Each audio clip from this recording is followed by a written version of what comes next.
Bonjour, bonjour les lumières.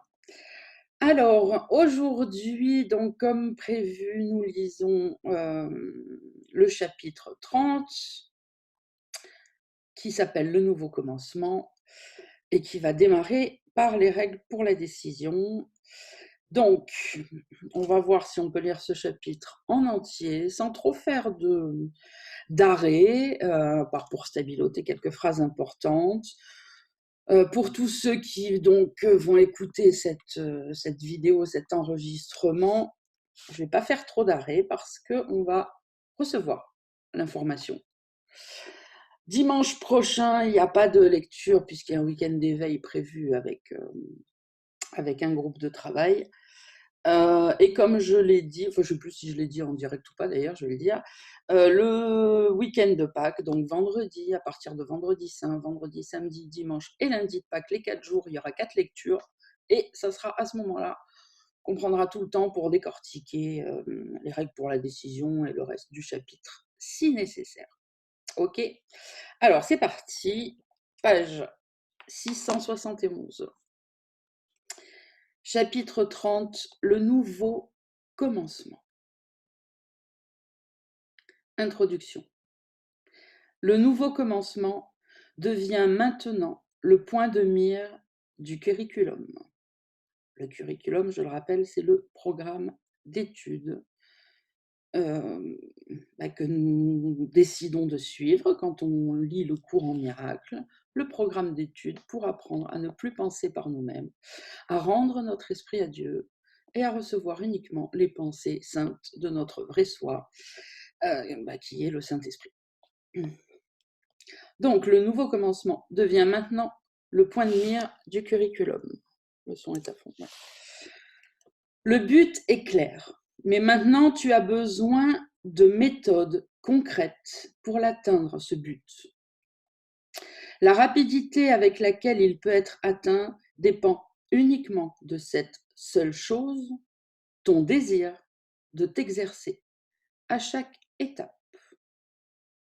Un petit coup de stabilo sur ce qu'il y a après les 2 points. Ton désir de t'exercer à chaque étape. De là dépendra ta réussite. Voilà ce qu'il nous dit. Chacune aide un petit peu chaque fois qu'elle est tentée. Ok, pas forcément réussie, mais tentée. À chaque fois qu'on tente, on gravit un petit peu. Et il y a un petit peu de réussite. Ensemble, ces étapes te conduiront des rêves de jugement aux rêves de pardon, et donc hors de la douleur et de la peur. Je pense que c'est bien clair pour tout le monde maintenant. Le but de suivre l'enseignement du cours, c'est de passer des rêves de jugement aux rêves heureux, donc aux rêves de pardon, où on pardonne tout, puisqu'on se souvient que c'est une illusion complète, et on pardonne tout, à chaque fois que ça se présente. Et donc, si on pardonne, on ne juge plus, et si on ne juge plus, on est heureux. Simple. Elles ne sont pas nouvelles pour toi, mais elles sont encore davantage pour toi des idées que des règles de pensée. Vous voyez, il nous parle bien de règles de pensée. On doit apprendre à penser et ne plus vouloir penser à tort et à travers par nous-mêmes, comme on l'a toujours fait. C'est pourquoi nous avons maintenant besoin de les mettre en pratique, ces règles de pensée, pendant quelque temps, jusqu'à ce que ce soient les règles selon lesquelles tu vis. Nous cherchons maintenant à en faire des habitudes, afin que tu les aies toutes prêtes, quel que soit le besoin. Donc, section 1, les règles pour la décision. Les décisions sont continuelles. Tu ne sais pas toujours quand tu les prends. Mais avec un peu de pratique, avec celle que tu reconnais, un état d'esprit commence à prendre forme, qui t'aide pour le reste. Il n'est pas sage de te laisser préoccuper par chaque pas que tu fais. Un petit coup de stabilo sur celle-là si ce n'est pas déjà fait. Il n'est pas sage de te laisser préoccuper par chaque pas que tu fais. Avec le bon état d'esprit, adopté consciemment chaque fois que tu t'éveilles, tu prendras vite les devants. Et si tu trouves que la résistance est forte et le dévouement faible, tu n'es pas prêt. Ne lutte pas contre toi-même, mais pense à la sorte de journée que tu veux. Et dis-toi qu'il y a une façon dont cette journée même peut arriver exactement comme ça. Puis essaie encore d'avoir la journée que tu veux. Donc le point de départ est celui-ci. Aujourd'hui, je ne prendrai pas de décision par moi-même. Cela signifie donc que tu choisis de ne pas être le juge de quoi faire aujourd'hui. Pareil, un petit coup de stabilo sur celle-là. Cela signifie que tu choisis de ne pas être le juge de quoi faire aujourd'hui. Ce qui se passe, se passe. Point. Mais cela doit aussi signifier, bien sûr, que tu ne jugeras pas les situations auxquelles tu seras appelé à répondre. Car si tu les juges, eh bien, tu as fixé les règles qui déterminent comment tu devrais y réagir. Et alors, une autre réponse ne peut que produire la confusion, l'incertitude et la peur. Cela est ton plus grand problème maintenant. Encore, tu te décides. Encore, tu décides ce qui devrait se passer ou pas, comment devrait être la journée ou pas, etc., etc. Et ensuite, tu penses à demander ce que tu devrais faire. Et ce que tu entends ne résout peut-être pas le problème tel que tu l'as d'abord vu. Cela conduit à la peur, parce que cela contredit ce que tu perçois, et ainsi tu te sens attaqué. Et donc, en colère. Il y a des règles suivant lesquelles cela n'arrivera pas. Mais cela se produit au début, quand tu es en train d'apprendre comment écouter. Tout au long de la journée, chaque fois que tu y penses et que tu as un moment tranquille pour réfléchir, dis-toi à nouveau quelle sorte de journée tu veux, les sentiments que tu voudrais avoir, les choses que tu veux qu'il t'arrive et les choses dont tu voudrais faire l'expérience et dis, si je ne prends pas de décision par moi-même, eh bien c'est cette journée qui me sera donnée. Ces deux procédures bien pratiquées serviront à te laisser diriger sans peur, car l'opposition ne surgira pas d'abord pour ensuite devenir un problème en soi. Mais il y aura encore des moments où tu auras déjà jugé. Alors la réponse provoquera l'attaque, à moins que tu ne redresses vite ton esprit de façon à vouloir une réponse qui fonctionnera. Tu peux être sûr que c'est ce qui est arrivé si tu ne te sens pas désireux de t'asseoir un instant pour demander que la réponse te soit donnée. Cela signifie que tu as décidé par toi-même et que tu ne peux pas voir la question. Maintenant, tu as besoin d'un fortifiant avant de demander à nouveau. Donc, rappelle-toi, encore une fois, la journée que tu veux et reconnais qu'il s'est passé quelque chose qui n'en fait pas partie. Puis, rends-toi compte que tu as posé une question par toi-même et que tu dois avoir fixé une réponse sous tes propres conditions. Puis, dis, je n'ai pas de question. J'ai oublié quoi décider. Cela annule les conditions que tu avais fixées et laisse la réponse te montrer ce que la question aurait dû être réellement. Essaie d'observer cette règle sans tarder, malgré ton opposition, car tu es déjà en colère. Et tu as peur de recevoir une réponse d'une manière différente de celle que tu demandes, de celle que demande ta propre version de la question, ira en augmentant tant que tu crois que la journée que tu veux est une journée dans laquelle tu obtiens ta réponse à ta question. Et tu ne l'obtiendras pas, car cela détruirait la journée en te spoliant ce que tu veux réellement. Il peut être très difficile de t'en rendre compte. Une fois que tu as décidé par toi-même les règles qui te promettent un jour heureux. Or, cette décision peut encore être défaite par de simples méthodes que tu peux accepter. Si tu es si indésireux de recevoir que tu ne peux même pas lâcher prise de ta question, tu peux commencer à changer d'esprit par ceci. Au moins, je peux décider que je n'aime pas ce que je ressens maintenant. Cela du moins est évident et pave la voie à l'étape facile suivante. Ayant décidé que tu n'aimes pas comment tu te sens, quoi de plus facile que de poursuivre avec ainsi, j'espère avoir fait erreur. Cela agit contre le sentiment d'opposition et te rappelle que l'aide ne t'est pas imposée, mais qu'elle est quelque chose que tu veux et dont tu as besoin, parce que tu n'aimes pas comment tu te sens. Cette minuscule ouverture sera suffisante pour te permettre d'aller de l'avant avec les quelques étapes dont tu as encore besoin pour te laisser aider. Tu as maintenant atteint le point tournant, parce qu'il t'apparaît que tu y gagneras si ce que tu as décidé ne va pas. Jusqu'à ce que ce point soit atteint, tu croiras que ton bonheur dépend d'avoir raison. Mais tu as maintenant atteint à autant de raisons, tu te trouverais mieux d'avoir fait erreur. Ce minuscule grain de sagesse sera suffisant pour t'amener plus loin.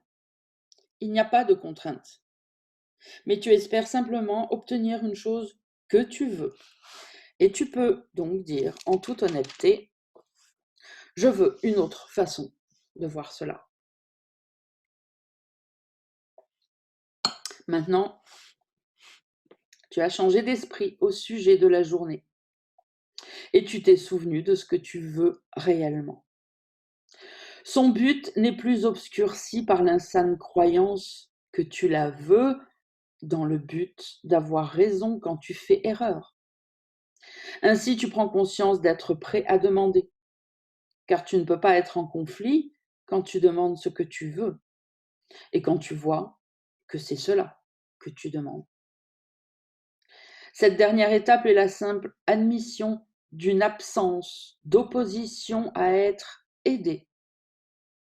C'est l'énoncé d'un esprit ouvert, point encore certain, mais désireux de se laisser montrer.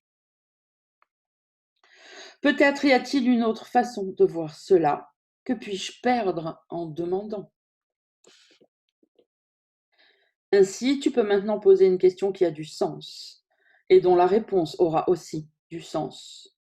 Et tu ne lutteras pas non plus contre elle, car tu vois que c'est toi qu'elle aidera. Il doit être clair qu'il est plus facile d'avoir une journée heureuse si tu empêches le malheur d'y entrer. Un petit coup de stabilo aussi sur celle-là. Il doit être clair qu'il est plus facile d'avoir une journée heureuse si tu empêches le malheur d'y entrer. Si on stoppe le bavardage mental, on ne laisse pas entrer l'ego, qui est la source du malheur. Si vous le laissez entrer, vous aurez les effets. Donc là, ce qu'il nous dit est très simple. Il doit être très clair dans ton esprit, à un moment donné, qu'il est plus facile d'avoir une journée heureuse si tu empêches le malheur d'y entrer. Mais bien sûr, cela demande de mettre en pratique les règles qui te protégeront des ravages de la peur. Quand cela est accompli, le triste rêve de jugement a été défait à jamais. Mais entre-temps, tu as besoin de mettre en pratique les règles pour s'en défaire. Considérons donc encore une fois la toute première des décisions qui sont offertes ici. Nous avons dit que tu pouvais commencer une journée heureuse en te déterminant à ne pas prendre de décision par toi-même. Cela semble être en soi une réelle décision. Et pourtant, tu ne peux pas prendre de décision par toi-même. La seule question est vraiment de savoir avec quoi tu choisis de les prendre. C'est vraiment tout. La première règle n'est donc pas une contrainte, mais le simple énoncé d'un simple fait. Tu ne prendras pas de décision par toi-même, quoi que tu décides, car elles sont prises avec des idoles ou avec Dieu. Tu demandes l'aide de l'Antéchrist ou du Christ. Et celui que tu choisis se joindra à toi et te dira quoi faire. Ta journée ne va pas au hasard.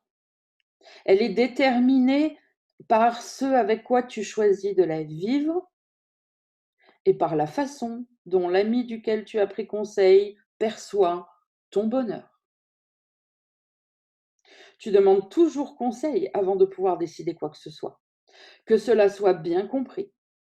Et tu verras qu'il ne peut y avoir de contrainte ici, ni de motif d'opposition à ce que tu puisses être libre.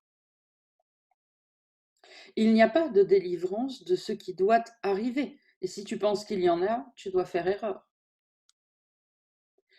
La seconde règle aussi n'est qu'un fait. Car toi et ton conseiller devez vous mettre d'accord sur ce que tu veux avant que cela puisse se produire. Il n'y a que cet accord qui permet à toute chose d'arriver. Rien ne peut être causé sans quelque forme d'union, que ce soit avec un rêve de jugement ou avec la voie pour Dieu. Les décisions causent des résultats parce qu'elles ne sont pas prises dans l'isolement. Allez, là aussi, un petit coup de stabilo sur celle-là. Les décisions causent des résultats parce qu'elles ne sont pas prises dans l'isolement. Si on les prend avec l'ego dans notre esprit, on aura les résultats de la peur. Si on les prend avec le Saint-Esprit dans notre esprit, on aura les résultats de la sainteté, de la joie, du rêve heureux. Les décisions causent des résultats parce qu'elles ne sont pas prises dans l'isolement, elles sont prises par toi et ton conseiller, pour toi-même aussi bien que pour le monde. La journée que tu veux, tu l'offres au monde, car elle sera ce que tu as demandé. Et elle renforcera le règne de ton conseiller dans le monde. De qui le monde est-il pour toi le royaume aujourd'hui? Quel genre de journée décideras-tu d'avoir? Il est seulement besoin de deux qui voudraient avoir le bonheur aujourd'hui pour le promettre au monde entier. Il est seulement besoin de deux qui comprennent qu'ils ne peuvent décider seuls pour garantir que la joie qu'ils ont demandée sera entièrement partagée. Car ils ont compris la loi fondamentale qui rend la décision puissante et lui donne tous les effets qu'elle aura jamais. Il est seulement besoin de deux. Ces deux sont joints avant qu'il puisse y avoir une décision. Que cela soit le seul rappel que tu gardes à l'esprit. Et tu auras la journée que tu veux et la donneras au monde en l'ayant toi-même. Ton jugement a été levé de sur le monde par ta décision pour une journée heureuse. Et comme tu as reçu, ainsi, tu dois donner. On continue. Section 2, liberté de la volonté.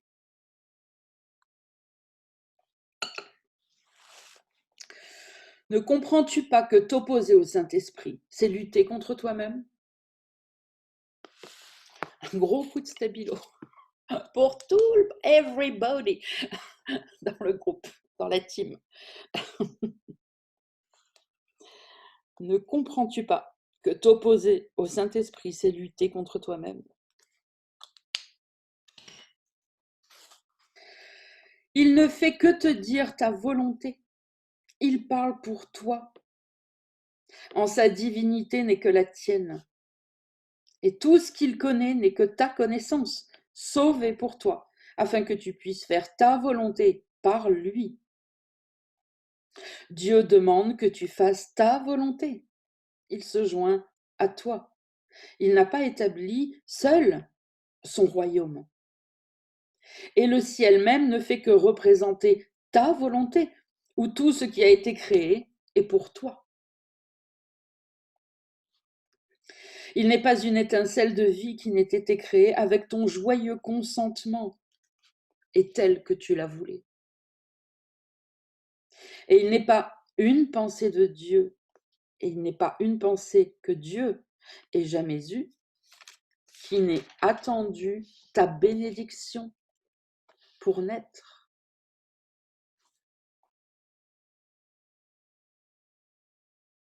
Fermez les yeux un instant. Si vous laissez ces dernières phrases résonner.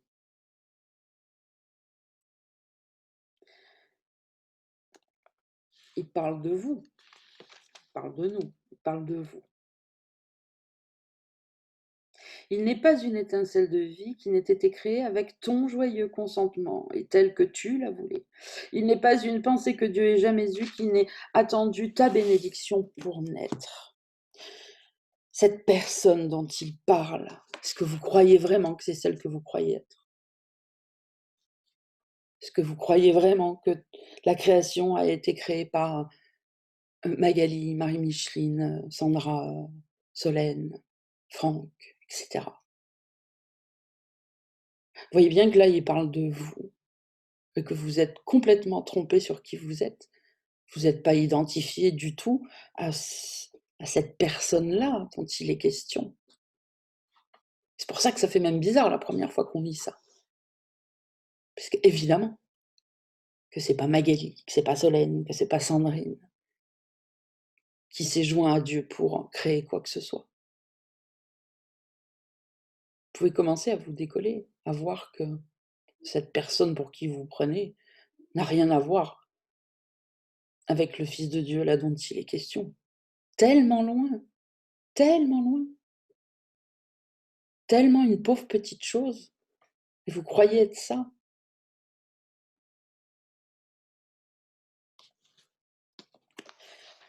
Dieu n'est pas ton ennemi.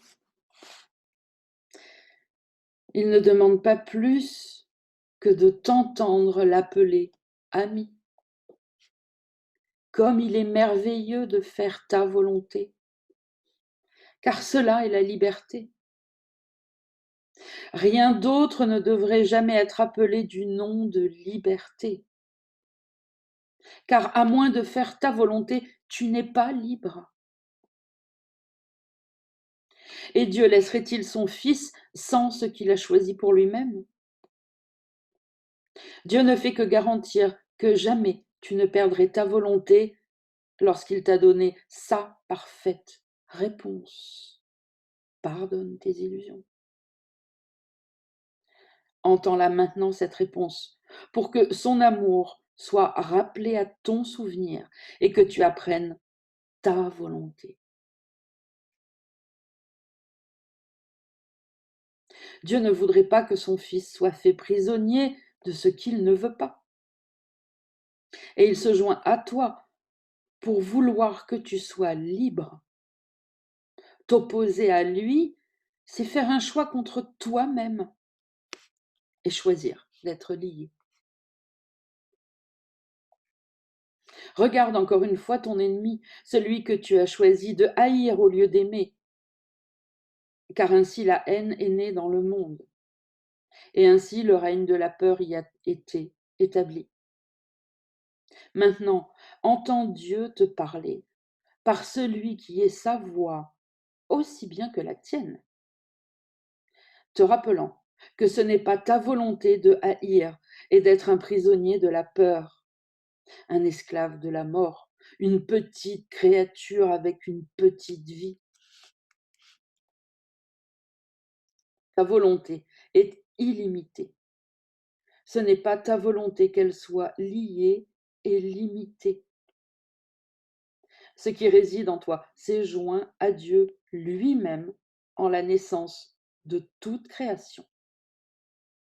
Souviens-toi de lui qui t'a créé et par ta volonté a tout créé. Il n'est pas une chose créée qui ne te rende grâce, car c'est par ta volonté qu'elle est née. Il n'est pas une lumière du ciel qui ne brille que pour toi, car elle a été placée au ciel par ta volonté. Quelle cause as-tu de colère dans un monde qui attend simplement ta bénédiction pour être libre? Si tu étais prisonnier, alors Dieu lui-même ne pourrait pas être libre. Car ce qui est fait à celui que Dieu aime tant, c'est à Dieu lui-même que cela est fait. Ne pense pas qu'il est pour volonté que tu sois lié et limité, lui qui t'a fait co-créateur de l'univers avec lui. Il voudrait seulement garder ta volonté à jamais et pour toujours illimitée. Ce monde attend la liberté que tu donneras quand tu auras reconnu d'abord que tu es libre. Mais tu ne pardonneras pas au monde jusqu'à ce que tu aies pardonné à celui qui t'a donné ta volonté. Car c'est par ta volonté que la liberté au monde est donnée. Et tu ne peux pas être libre à part de celui dont tu partages la sainte volonté. Dieu se tourne vers toi pour demander que le monde soit sauvé, car par ton propre salut, il est guéri. Il n'en est pas un sur terre qui ne doive dépendre de ta décision afin d'apprendre que la mort n'a point de pouvoir sur lui, parce qu'il partage ta liberté comme il partage ta volonté. C'est ta volonté de le guérir. Et par ce que tu as décidé avec lui, il est guéri. Et maintenant, Dieu est pardonné. Car tu as choisi de regarder ton frère comme un ami.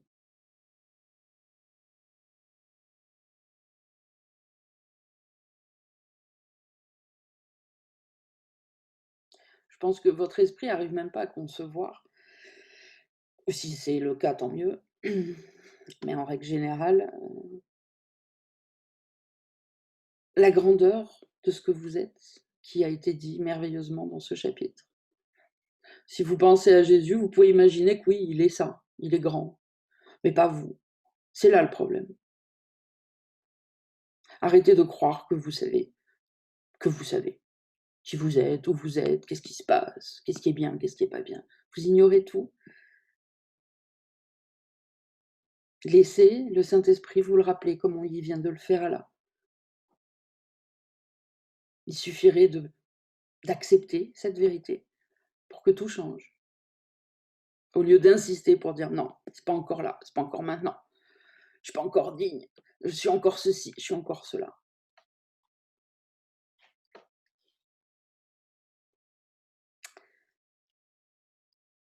Allez, on continue.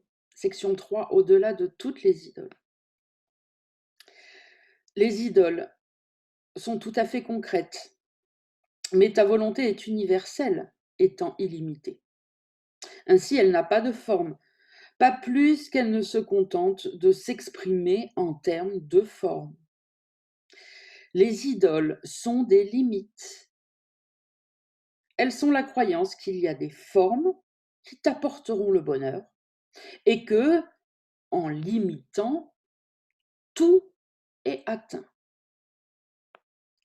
C'est comme si tu disais: «Je n'ai pas besoin de tout. C'est cette petite chose que je veux et elle sera tout pour moi». Cela doit manquer de te satisfaire parce que c'est ta volonté que tout soit à toi.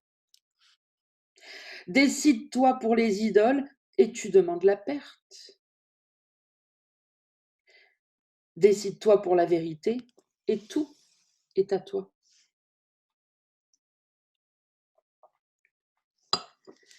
Ce n'est pas la forme que tu cherches.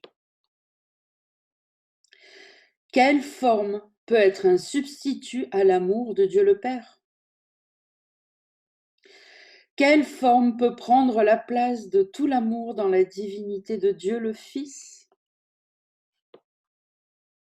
Quelle idole peut faire deux de ce qui est un? Et l'illimité peut-il être limité? Tu ne veux pas une idole. Ce n'est pas ta volonté d'en avoir une. Elle ne t'accordera pas le don que tu recherches.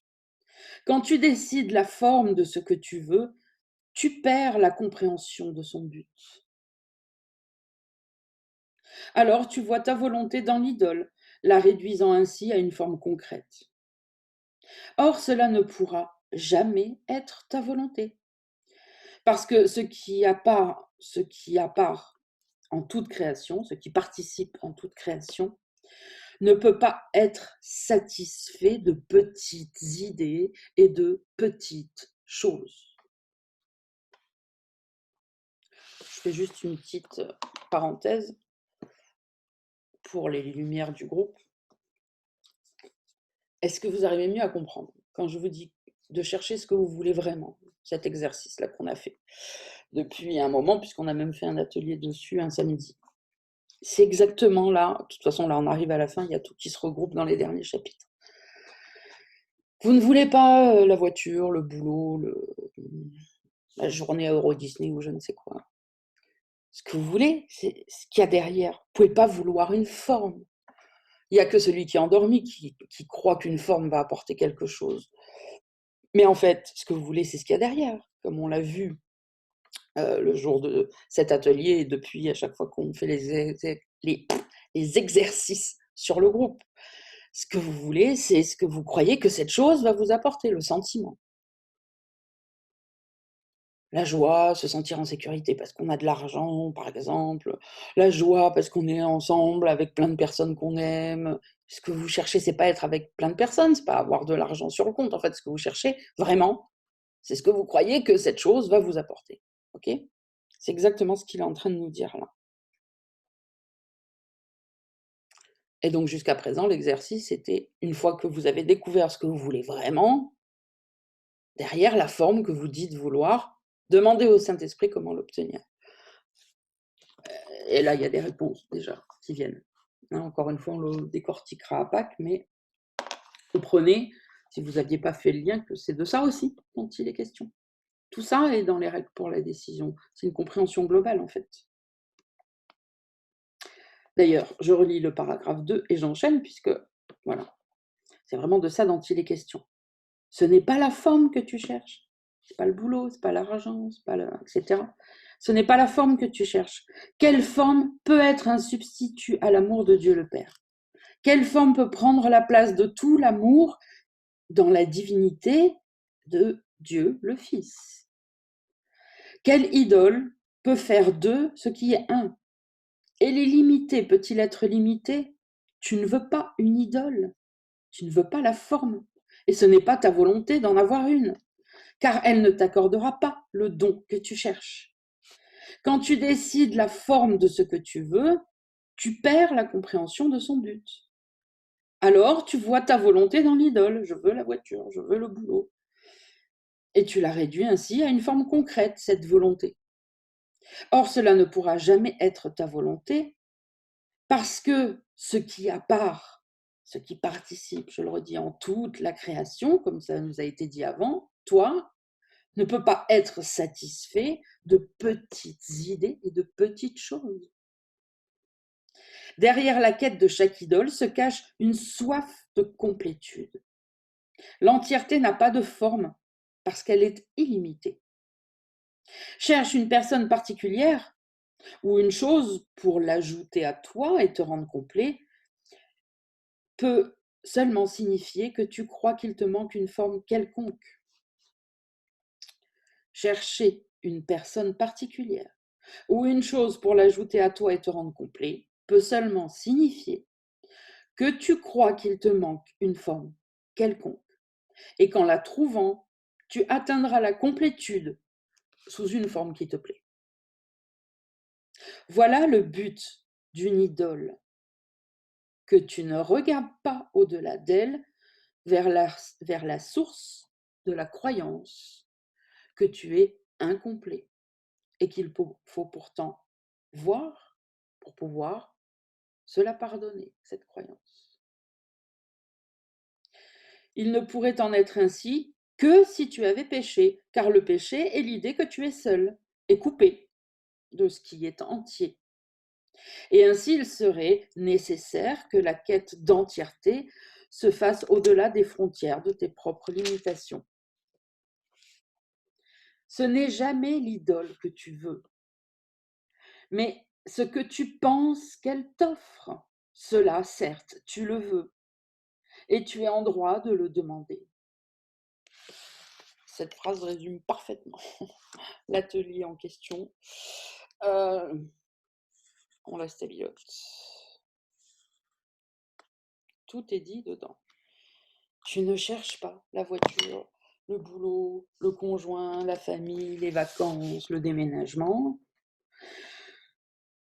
Tu ne cherches pas ça, mais tu cherches à obtenir ce que tu penses que cela va t'offrir. Et cela, certes, tu le veux, et comme je vous l'ai dit, comme c'est très bien dit là, et ça, oui, tu es en droit de le demander. La liberté, la joie, le sentiment de complétude que tu cherches derrière l'idole. Et ça, demande-le au Saint-Esprit. Demande-le de t'instruire et de te dire comment faire pour l'avoir. Ce sentiment. En abandonnant complètement la forme, c'était une erreur. Si tu passes par là, c'est comme si vous disiez j'ai faim, je sais comment ne plus avoir faim, je vais aller me faire une tartine et croquer dedans. Et ce que tu veux, en fait, en réalité, c'est même pas la tartine. Tu dis ah ouais, j'ai envie d'une tartine comme ça, comme ça, comme ça. Ce que tu veux, c'est pas la tartine, c'est ne plus avoir faim. Si t'avais pas faim, t'aurais pas envie de la tartine, j'en sais rien, au Nutella ou avec ou un sandwich jambon. C'est parce que t'as faim. Donc ce que tu veux, c'est ne plus avoir faim. Parce qu'avoir faim, c'est pas agréable. C'est pas agréable, et puis en plus, au bout d'un moment, on pense qu'à ça, t'as faim, t'as faim, t'as faim, il faut que ça s'arrête, il faut que tu trouves un moyen d'arrêter ça. Et donc l'ego te dit, bah, mange. C'est comme ça que tu vas arrêter la faim. Donc là, c'est juste pour comprendre ça, ok. Ce qu'on cherche là, au moment où on dit, je veux manger ça, j'ai envie de ça, j'ai envie de ça, c'est pas ça. Si on n'avait pas faim, et d'ailleurs ça vous est tous arrivé, quand on n'a pas faim, il n'y a pas de problème, on peut même avoir envie, mais on se dit oui, bon, quand j'aurai faim, je mangerai. Mais pour l'instant, non. Et d'ailleurs, c'est bien ça le souci. C'est, oh, si je pouvais ne plus avoir faim, bah ouais, j'aurais pas besoin de m'emmerder à faire des régimes, à faire des machins, des trucs. Donc, vous voyez que ce qu'on cherche, c'est toujours le truc derrière. Voilà, ça, il faut vraiment que vous le compreniez, puisque c'est ce qui nous explique là. C'est simple.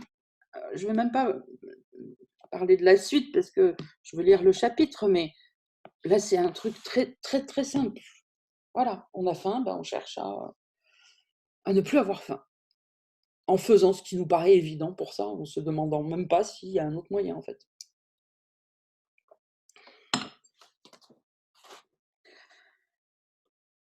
Alors, donc, je reprends et j'enchaîne. Ce n'est jamais l'idole que tu veux, mais c'est ce que tu penses qu'elle t'offre. Cela, certes, tu le veux, et tu es en droit de le demander. Il ne serait pas possible non plus que cela te soit nié, car ta volonté d'être complet n'est que la volonté de Dieu, et cela t'est donné en étant à lui. Dieu ne connaît rien de la forme. Rien. Celle-là, vous pouvez la souligner, la stabiloter, faire un arc-en-ciel dessus. Dieu ne connaît rien de la forme. Et voyez que quand on passe notre temps à chercher les formes, c'est pas compliqué de dire qu'on ne connaît pas Dieu. Et que tout le monde dit oui, mais moi je sais. Dieu ne connaît rien de la forme. Si je passe mon temps à chercher les formes, je ne connais rien de Dieu. Et donc ni de moi-même. Dieu ne connaît rien de la forme. Il ne peut te répondre en des termes, donc, qui n'ont pas de signification. Et ta volonté ne pourrait pas être satisfaite de formes vides, faites uniquement pour combler un fossé qui n'est pas là. Ce n'est pas cela que tu veux. La création ne donne à aucune personne séparée, ni à aucune chose séparée, le pouvoir de compléter le Fils de Dieu. Quelle idole peut être invoquée pour donner au Fils de Dieu ce qu'il a déjà? La complétude est la fonction du Fils de Dieu. Il n'a pas du tout besoin de la chercher. Il a besoin de reconnaître qu'elle est déjà là. Au-delà de toutes les idoles se tient sa sainte volonté de n'être que ce qu'il est. Car plus qu'entier est insignifiant. S'il était un changement en lui, s'il pouvait être réduit à une forme quelconque et limité à ce qui n'est pas en lui, il ne serait pas tel que Dieu l'a créé. De quelle idole peut-il avoir besoin pour être lui-même? Car peut-il se départir d'une partie de lui? Ce qui n'est pas entier ne peut pas rendre entier, mais ce qui est réellement demandé ne peut pas être nié. Ta volonté est exaucée, non point sous une forme quelconque qui ne te satisfera pas, mais dans l'entière pensée complète, belle, que Dieu a de toi. Complètement belle, complète et belle, que Dieu a de toi. Donc je redis, ce qui n'est pas entier ne peut pas rendre entier, mais ce qui est réellement demandé ne peut pas être nié. Donc ta volonté est exaucée, non point sous une forme quelconque qui ne te satisfera pas, mais dans l'entière pensée complètement belle que Dieu a de toi. Rien de ce que Dieu ne connaît pas n'existe. Allez, deuxième salve, on souligne, on stabilote. Dieu ne connaît rien de la forme, et rien de ce que Dieu ne connaît pas n'existe. Et ce qu'il connaît existe à jamais, inchangeablement. Car les pensées durent aussi longtemps que dure l'esprit qui les a pensées. Et dans l'esprit de Dieu, il n'y a pas de fin, ni de temps dans lequel ces pensées étaient absentes ou pouvaient subir un changement. Les pensées ne naissent pas et ne peuvent pas mourir. Elles partagent les attributs de leur créateur et elles n'ont pas non plus de vie séparée à part de la sienne. Les pensées que tu penses sont dans ton esprit comme tu es l'esprit qui t'a pensé. Ainsi, il n'y a pas de partie séparée dans ce qui existe dans l'esprit de Dieu. Cela est un à jamais, éternellement uni et en paix. Les pensées semblent aller et venir. Or, tout ce que cela signifie, c'est que parfois tu en es conscient et parfois non. Une pensée oubliée naît de nouveau pour toi lorsqu'elle revient à ta conscience. Or, elle n'est pas morte quand tu l'as oubliée. Elle a toujours été là, mais tu n'en étais pas conscient. La pensée que Dieu a de toi est parfaitement inchangée par ton oubli. Elle sera toujours exactement telle qu'elle était avant le temps où tu as oublié. Et elle sera exactement la même quand tu te souviendras. Et elle est la même dans l'intervalle où tu as oublié. Les pensées de Dieu sont bien au-delà de tout changement et luisent à jamais. Elles n'attendent pas la naissance. Elles attendent l'accueil et le souvenir. Point. La pensée que Dieu a de toi est comme une étoile, inchangeable dans un ciel éternel. Elle est fixée si haut dans le ciel que ceux qui sont à l'extérieur du ciel ne connaissent pas qu'elle est là. Or, calme et blanche et belle, elle luira durant toute l'éternité. Il n'y eut pas un temps où elle n'était pas là, et jamais il n'y eut un instant où sa lumière est devenue plus pâle ou moins parfaite. Qui connaît le Père connaît cette lumière, car il est le ciel éternel qui la garde en sécurité, à jamais soulevée et bien ancrée. Sa parfaite pureté ne dépend pas de ce qu'elle soit vue ou non sur la terre. Le ciel l'embrasse et la tient doucement à sa place parfaite, qui est aussi loin de la terre que la terre du ciel. Ce n'est pas la distance ni le temps qui gardent cette étoile invisible pour la terre, mais ceux qui cherchent des idoles ne peuvent pas connaître que l'étoile est là. Au-delà de toutes les idoles est la pensée que Dieu a de toi. Allez, c'est là aussi. Au-delà de toutes les idoles se trouve la pensée que Dieu a de toi. Complètement inaffecté par le tumulte et la terreur du monde, les rêves de naissance et de mort qui sont faits ici, les myriades de formes que peut prendre la peur, tout à fait imperturbé, la pensée que Dieu a de toi reste exactement telle qu'elle a toujours été. Entourée d'un calme si complet que pas un bruit de bataille ne s'en approche le moindrement. Elle repose en certitude et en parfaite paix. Là est gardée en sécurité ta seule réalité, complètement inconsciente de tout le monde qui adore les idoles et ne connaît point Dieu.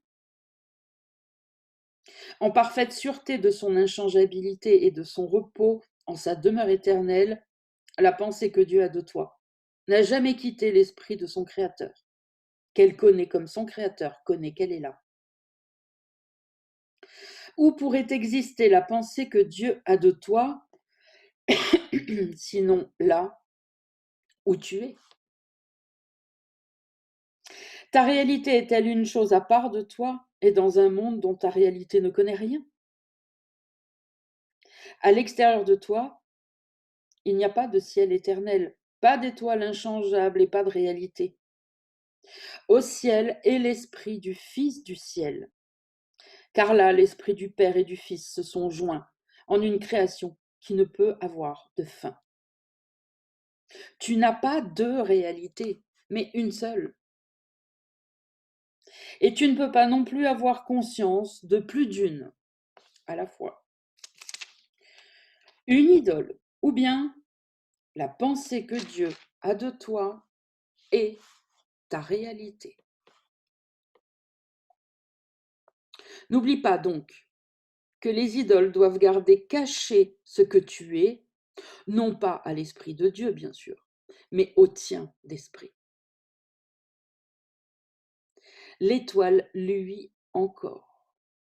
Le ciel n'a jamais changé. Mais toi, le Saint-Fils de Dieu lui-même, tu es inconscient de ta réalité.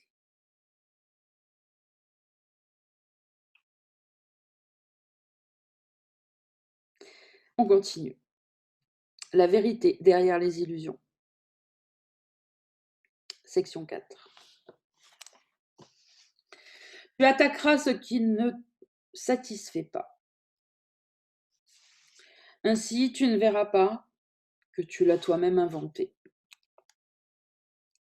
Tu luttes toujours contre des illusions, car la vérité derrière elle est si belle et si calme, pleine d'amour et de douceur, que si tu en avais conscience, tu oublierais entièrement toute défensive et te jetterais dans ses bras. La vérité ne pourrait jamais être attaquée. Et cela, tu le savais quand tu as fait les idoles. Elles ont été faites pour que cela puisse être oublié.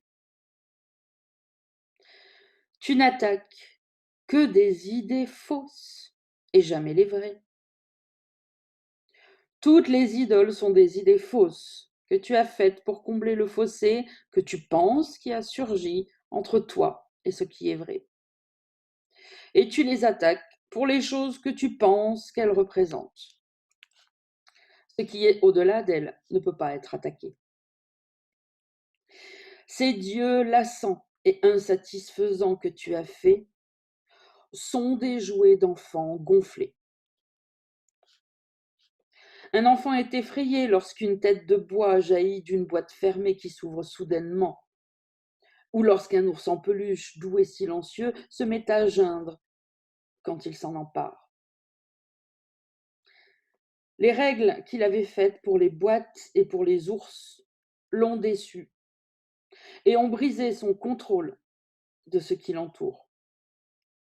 Et il est apeuré parce qu'il pensait que les règles le protégeaient. Maintenant, il doit apprendre que les boîtes et les ours ne l'ont pas trompé et n'ont brisé aucune règle et ne signifient pas que son monde est devenu chaotique et dangereux. Il faisait erreur. Il avait mal compris ce qui le mettait en sécurité et il a pensé que cela était parti.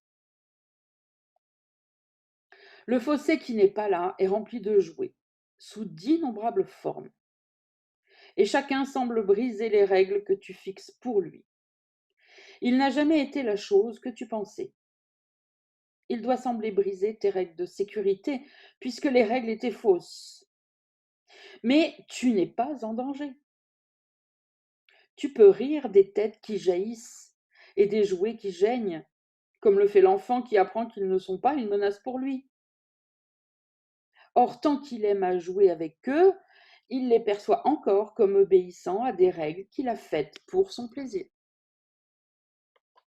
Ainsi y a-t-il encore des règles qui peuvent sembler briser et l'effrayer. Or, est-il à la merci de ses jouets? Et peuvent-ils représenter une menace pour lui? La réalité observe les lois de Dieu et non les règles que tu fixes. Ce sont ces lois qui garantissent ta sécurité. Toutes les illusions que tu crois à ton sujet n'obéissent à aucune loi. Elles semblent danser un petit moment, conformément aux règles que tu fixes pour elles. Mais ensuite elles tombent et ne peuvent plus se relever. Ce ne sont que des jouets, mon enfant. Ne les pleure donc pas. Leur danse ne t'a jamais apporté aucune joie. Mais ce n'étaient pas non plus des choses qui pouvaient t'effrayer, ni te mettre en sécurité si elles obéissaient à tes règles. Elles ne doivent être ni chéries, ni attaquées, mais simplement considérées comme des jouets d'enfant, sans une seule signification en elles-mêmes. Un petit coup de stabilo sur celle-ci aussi.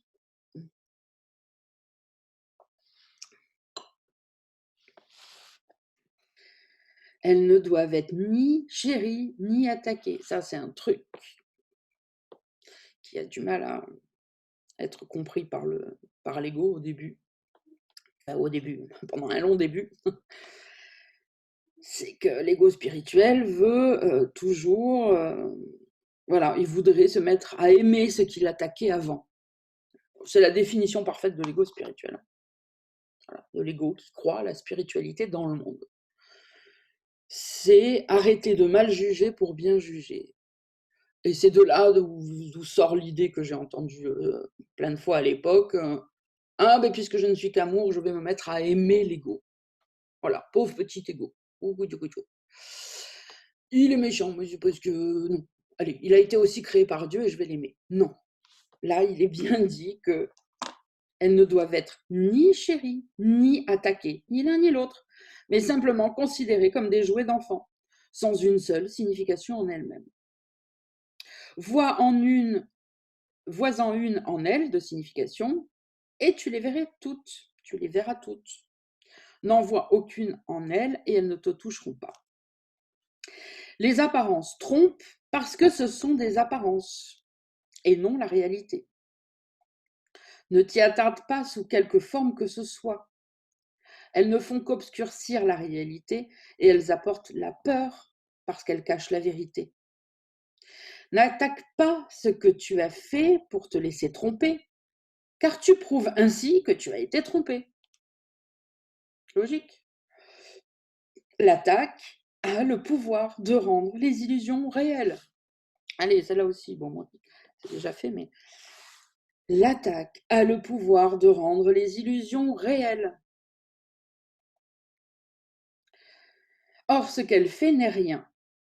Qui pourrait être apeuré par un pouvoir qui ne peut pas avoir d'effet réel?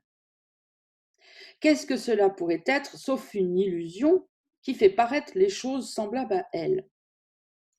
Regarde calmement ces jouets et comprends que ce sont des idoles qui ne font que danser sur de vains désirs. Ne leur donne pas ton adoration, car elles ne sont pas là. Or, cela est également oublié dans l'attaque. Le Fils de Dieu n'a pas besoin de défense contre ses rêves. Ses idoles ne le menacent pas du tout. Sa seule erreur est de penser qu'elles sont réelles. Que peut faire le pouvoir des illusions? Les apparences ne peuvent tromper que l'esprit qui veut être trompé. Et tu peux faire un simple choix qui te placera pour toujours bien au-delà de la tromperie. Tu n'as pas besoin de te préoccuper de comment cela sera fait, car cela tu ne peux pas le comprendre. Mais tu comprendras que des changements considérables ont vite été amenés quand tu décides une seule chose, très simple, deux points. Tu ne veux pas de quoi que ce soit que tu crois qu'une idole donne. Car ainsi le Fils de Dieu déclare qu'il est libre des idoles, et ainsi il en est libre. Le salut est certes un paradoxe. Que pourrait-il être, sauf un rêve heureux? Il te demande seulement de pardonner toute chose que nul n'a jamais faite, de passer sur ce qui n'est pas là, et de ne pas considérer l'irréel comme la réalité. Il t'est seulement demandé de laisser ta volonté être faite et de ne plus chercher les choses que tu ne veux pas. Il t'est demandé de te laisser être libre de tous les rêves, de ce que tu n'as jamais été, et de ne plus chercher à substituer la force de vains souhaits à la volonté de Dieu. Là, j'ai envie de dire, c'est tout le paragraphe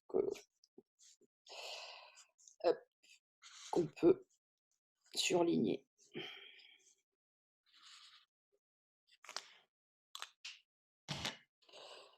D'ailleurs, je le relis et j'enchaîne. Le salut est certes un paradoxe. Que pourrait-il être, sauf un rêve heureux? Il te demande seulement le salut, de pardonner toute chose que personne n'a jamais faite. Le salut te demande de passer sur ce qui n'est pas là. Et le salut te demande de ne pas considérer l'irréel comme la réalité. Il t'est seulement demandé de laisser ta volonté être faite, celle que tu ignores, mais que le Saint-Esprit connaît, et de ne plus rechercher des choses que tu ne veux pas vraiment. Il t'est demandé de te laisser être libre de tous les rêves, de ce que tu n'as jamais été, et de ne plus chercher à substituer la force de vains souhaits à la volonté de Dieu. Je ne sais pas si quelqu'un hier a regardé la pièce de théâtre qui est passée sur la 2 en deuxième partie de soirée, je ne me souviens plus du titre, avec Thierry Lhermitte et Bernard Campan, ce syndrome de l'écossais, je crois, un truc comme ça.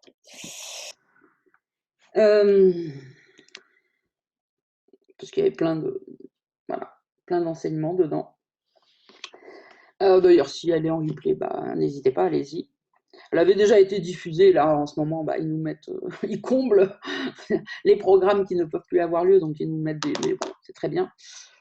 Bref, à la fin, je pense à ça, donc du coup, je le dis, pour ceux peut-être qui regardent cette vidéo et qui l'ont regardée, à la fin, à la toute fin de la pièce, il y a une réplique, parce que ça parle d'abandonner le monde en plus, de laisser les souhaits, les vains désirs, bon, entre autres choses, évidemment, il y a tout un truc comique autour, mais... Et, à la fin, juste à la fin, il y a un dialogue comme ça entre une actrice, je ne sais pas comment elle s'appelle, et Thierry Lhermitte, où ils philosophent un peu tout au long de la pièce. Ils disent bah ouais, en fait, le problème, c'est si on désirait plus rien, on serait heureux, un truc comme ça. Et donc, il y a une réplique de cette femme qui dit ah ouais, mais le désir, c'est la vie. Voilà. Ça, c'est exactement une croyance et une pensée de l'ego. Le désir, c'est la vie. C'est ça qui nous fait vibrer, qui nous rend fort. C'est pour ça qu'on aime sauter en parachute, être amoureux, s'engueuler, machin, se sentir vivant. Si tu savais que tu es la vie même, tu n'aurais pas besoin de chercher à te sentir vivant dans des expériences limitantes. Voilà, je pense à ça parce que quand je l'ai vu déjà hier soir, j'ai dit ok. Et là, c'est vraiment ça, ce qu'il est en train de dire. Ne cherche plus à substituer la force de vains souhaits, de vains désirs à la volonté de Dieu. Ici, le rêve de séparation commence à s'estomper et à disparaître. Car ici, le fossé qui n'est pas là commence à être perçu sans les jouets de terreur que tu as faits. Rien de plus n'est demandé. Réjouis-toi, certes, que le salut demande si peu et non tant. Il ne demande rien en réalité. Et même dans l'illusion, il demande uniquement que le pardon soit le substitut à la peur. Telle est la seule règle pour des rêves heureux, que le pardon soit le substitut à la peur.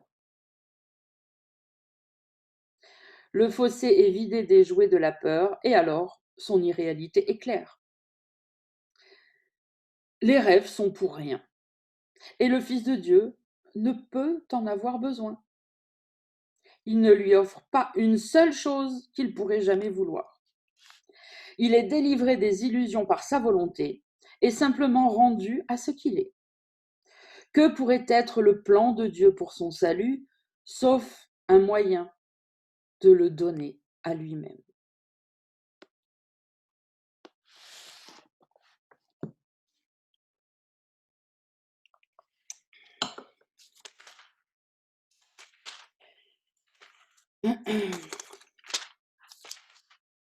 Bon, on continue.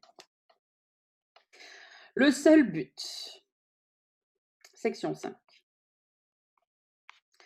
Le monde réel est l'état d'esprit dans lequel le seul but du monde est vu comme étant le pardon. Point.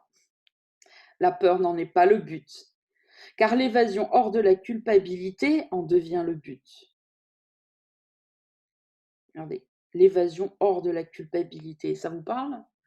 À vous qui vous sentez si souvent coupable et qui le gardez en disant oui, je suis coupable, je ne mérite pas. Parce que je l'entends souvent, ça revient en boucle, un coup à droite, un coup à gauche.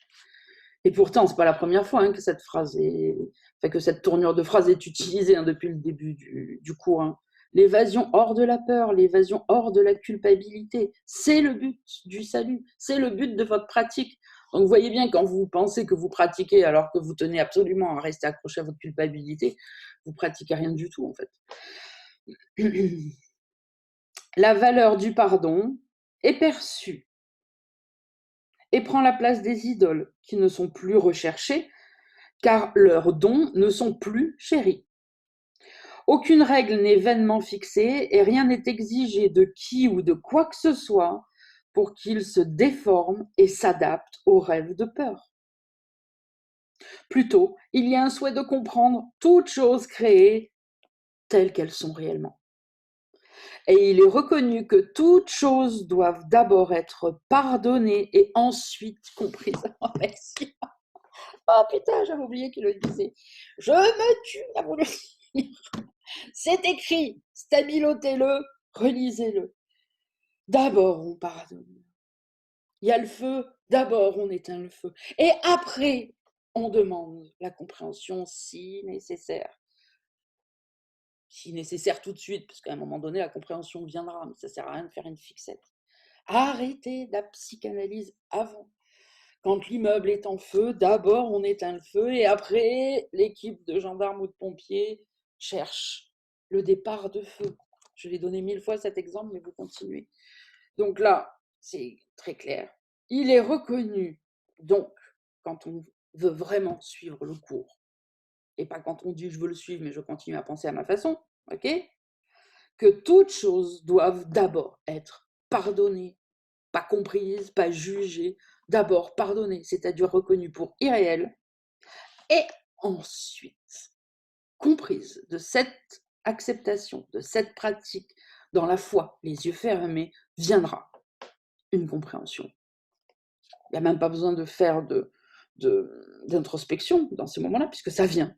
L'introspection vient à nous, parce qu'on a fait ce qu'il fallait. Alors, la suite viendra. Donc, notez-vous-la bien, avec la référence et tout, pour la retrouver.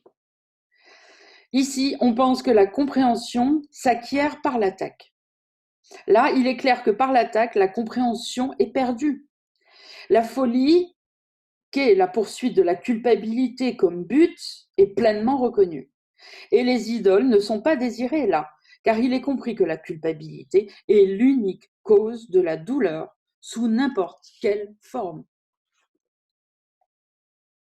Nul n'est tenté par son vain attrait, car la souffrance et la mort ont été perçues comme choses non désirées et non pourchassées. La possibilité de liberté a été saisie et accueillie, et les moyens par lesquels elle peut être gagnée peuvent maintenant être compris. Le monde devient un lieu d'espoir, parce que son but est d'être un lieu où l'espoir de bonheur peut être comblé. Et nul n'est en dehors de cet espoir, parce que le monde a été uni en la croyance que le but du monde est un but que tous doivent partager, s'il est vrai que l'espoir est plus qu'un simple rêve. Le souvenir du ciel n'est pas encore tout à fait revenu, car le but de pardon reste encore. Or, chacun est certain qu'il ira au-delà du pardon, et il ne reste que jusqu'à ce qu'il soit rendu parfait en lui-même. Donc, on va essayer de le traduire dans un langage un peu plus facile. Le souvenir du ciel n'est encore pas tout à fait revenu quand on fait tout ça. Quand on ne fait que pardonner, que c'est notre seul but du matin au soir, pas d'essayer d'avoir des trucs dans le monde, pas avoir des envies de déménager, de machin, d'avoir des boulots, de rencontrer des nouvelles personnes, de découvrir une nouvelle voie spirituelle, ou je sais pas quoi. Quand le seul but du matin au soir, c'est de se réveiller et de se dire combien je vais avoir d'occasions de pardon, combien de fois je vais pouvoir transformer l'essai, je ne veux que ça, pardonner toutes mes illusions, parce que j'ai compris que c'est ça qui mène au rêve heureux. Ok. À ce moment-là, le souvenir du ciel n'est pas encore tout à fait revenu, car le but de pardon reste encore. On va continuer à pardonner, à vouloir pardonner et à pardonner. Or, chacun est certain, donc chaque personne, voilà, est certain qu'il ira au-delà du pardon. Voilà, se dire, ok, pour l'instant je pardonne, mais je sais qu'un jour j'irai au-dessus. Et il ne reste là, dans le rêve heureux, que jusqu'à ce qu'il soit rendu parfait en lui-même, qu'il n'ait plus aucune pensée qui n'est pas de Dieu, qu'il n'ait plus aucune pensée d'attaque, jamais plus aucun désir envers des illusions, etc. Ce qui est devenu Jésus. Ça, on peut très bien se le figurer, parce qu'on en a un exemple. Et il n'a d'autre souhait que cela. Voilà, c'est résumé, c'est très clair. Et la peur est tombée, parce qu'il est uni à lui-même par son but. Il y a en lui un espoir de bonheur, qui est si sûr et si constant que c'est à peine s'il peut rester et attendre un peu plus longtemps, ses pieds touchant encore la terre. Pourtant, il est heureux d'attendre jusqu'à ce que chaque main se soit jointe et que chaque cœur ait été rendu prêt à s'élever et à venir avec lui. Car c'est ainsi qu'il est rendu prêt pour le pas par lequel tout pardon est laissé derrière lui. Le dernier pas appartient à Dieu, parce qu'il n'y a que Dieu qui pouvait créer un Fils parfait et partager sa paternité avec lui. Personne à l'extérieur du ciel ne sait comment cela se peut, car comprendre cela, c'est le ciel même. Même le monde réel a un but qui est encore en dessous de la création, de l'éternité. Le monde réel, c'est ça, c'est le monde où on ne fait que tout pardonner et donc on est heureux parce qu'on ne voit plus aucun problème, on ne voit que des occasions de pardon. Ok, c'est ça, le monde réel a un but qui est encore en dessous de la création et de l'éternité. Le but du pardon est encore en dessous de la vraie réalité. Mais la peur a disparu parce que son but est le pardon et non l'idolâtrie. Ainsi, le Fils du ciel est-il préparé à être lui-même en étant dans cet état et à se souvenir que le Fils de Dieu connaît tout ce que son Père comprend et le comprend parfaitement avec lui. Le monde réel ne va pas encore jusque-là, car c'est le propre but de Dieu, de lui seul, et pourtant complètement partagé et parfaitement rempli. Le monde réel est un état dans lequel l'esprit a appris, comme les idoles disparaissent facilement lorsqu'elles sont encore perçues, mais plus désirées. Ça répond, alors stabilo, moi c'est déjà fait, sur cette phrase, ça répond à des tas de trucs, je ne vais pas trop épiloguer là, hein, on y reviendra sûrement de toute façon. Des questions qui se disent à l'intérieur de notre petite tête dirigée par on sait qui, des fois, ouais, mais alors, si je vois encore la guerre, machin, c'est que je suis pas encore parfait, ou c'est que je crois pas encore complètement. Donc, vous voyez, ça y répond. Le problème n'est pas de les voir, le problème, c'est de les désirer, déjà. Et en plus, dans cette formulation, il y a une phrase qui nous a été dite en début du chapitre. Il n'est pas raisonnable de te laisser préoccuper par chaque pas que tu fais. Enfin, c'est pas vraiment ça, mais la formule exacte, mais voilà. Il n'est pas sage, voilà. Il n'est pas sage de te laisser préoccuper par chaque pas que tu fais. Il n'est pas sage. Donc, quand on se pose ces questions, c'est exactement ce qu'on fait. Donc, next, arrêtez d'essayer de penser, de réfléchir, pardonnez, c'est tout. C'est en ça que c'est simple. Dieu nous dit, mais arrête, t'as pas besoin d'analyser, t'as pas besoin de psychanalyser, t'as pas besoin de savoir où t'en es. Pourquoi? Imaginons que tu arrives à savoir où t'en es. Alors, ça t'apporte quoi de plus? De toute façon, la seule chose que tu as à faire, c'est pardonner. Donc, fais la seule chose que je te demande, elle est simple. Pardonne. Et ne désire plus les illusions. Là, c'est exactement ce qu'il nous dit. Donc, le monde réel, le rêve heureux, est un état dans lequel l'esprit a appris, comme les idoles disparaissent facilement lorsqu'elles sont certes encore perçues, mais plus désirées. Comme l'esprit peut être désireux d'en lâcher prise lorsqu'il a compris que les idoles ne sont rien et nulle part et qu'elles sont sans but. Car c'est alors seulement que la culpabilité et le péché peuvent être vus sans aucun but et complètement insignifiants. Ainsi, le but du monde réel est doucement porté à la conscience pour remplacer le but de péché et de culpabilité. Et tout ce qui se dressait entre ton image de toi et ce que tu es, le pardon l'emporte joyeusement. Or, Dieu n'a pas besoin de créer son Fils à nouveau pour qu'il lui soit rendu ce qui est à lui. Je fais une pause parce que ça me rappelle ce que je vous ai dit il n'y a pas longtemps là. On vous dit que vous avez un t-shirt blanc, c'est pas la peine d'essayer de savoir comment vous pouvez en tricoter un ou en acheter un ou en machin. Ce que vous avez besoin, c'est de prendre conscience que votre t-shirt il est déjà blanc. Il n'est pas noir, il n'est pas bleu, il n'est pas gris, il n'est pas vert, il est blanc. Là, c'est ce qu'il est en train de nous dire. Dieu n'a pas besoin de recréer son Fils. Ça a déjà été fait. Ok? Dieu n'a pas besoin de créer son Fils à nouveau pour que lui soit rendu ce qui est à lui. Le fossé entre ton frère et toi n'a jamais été là. Et ce que le Fils de Dieu connaissait en la création, il doit le connaître à nouveau. Quand des frères se joignent en un même but dans le monde de la peur, ils se tiennent déjà au seuil du monde réel. Regardez comme c'est beau. Pensez que c'est ce qu'on est en train d'essayer de faire dans notre groupe et que plein d'autres gens font dans plein d'autres groupes, hein, évidemment. Quand des frères se joignent en un même but dans le monde de la peur, ils se tiennent déjà au seuil du monde réel. Ils se tiennent déjà au seuil du rêve heureux. Après, il n'y a plus qu'à. Peut-être regardent-ils encore en arrière et pensent-ils voir une idole qu'ils veulent. Or, leur voie a été tracée avec assurance, qui va loin des idoles vers la réalité. Car en joignant leurs mains, c'est la main du Christ qu'ils ont prise, et ils verront celui dont ils tiennent la main. La face du Christ est vue avant que le souvenir du Père ne revienne. Car il doit être oublié jusqu'à ce que son Fils soit allé au-delà du pardon, jusqu'à l'amour de Dieu. Or, l'amour du Christ est d'abord accepté, et ensuite viendra la connaissance qu'ils ne font qu'un. Bon, ben là aussi, hein. On en a parlé plein de fois. D'abord, vous acceptez, et après, la révélation vient.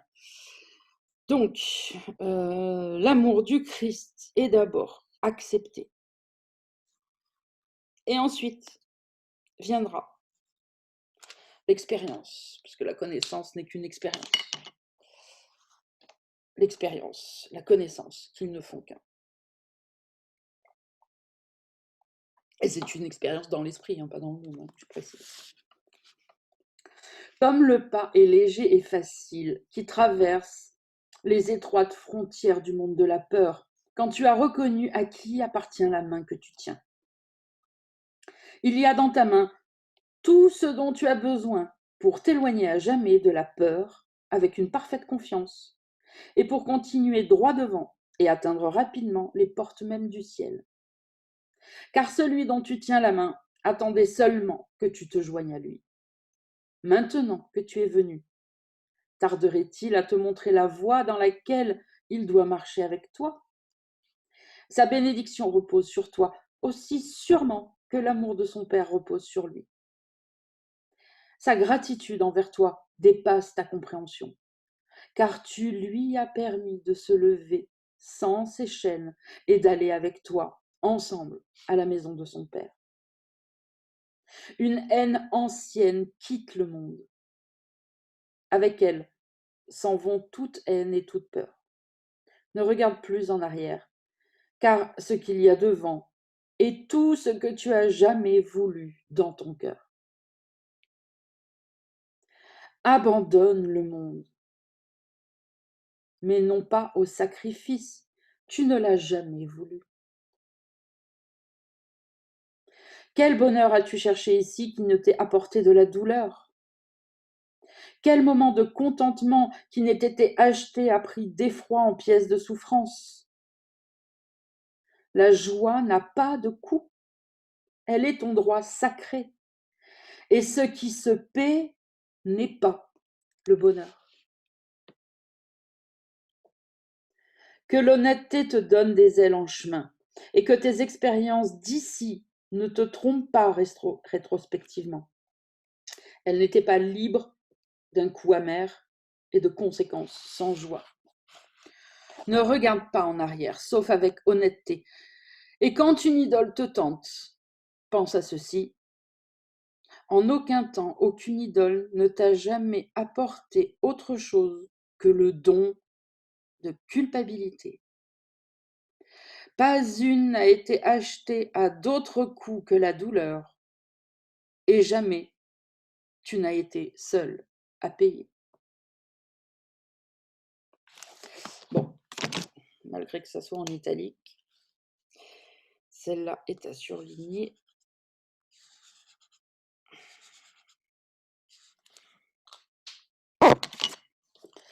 En aucun temps, aucune idole ne t'a jamais apporté autre chose que le don de culpabilité.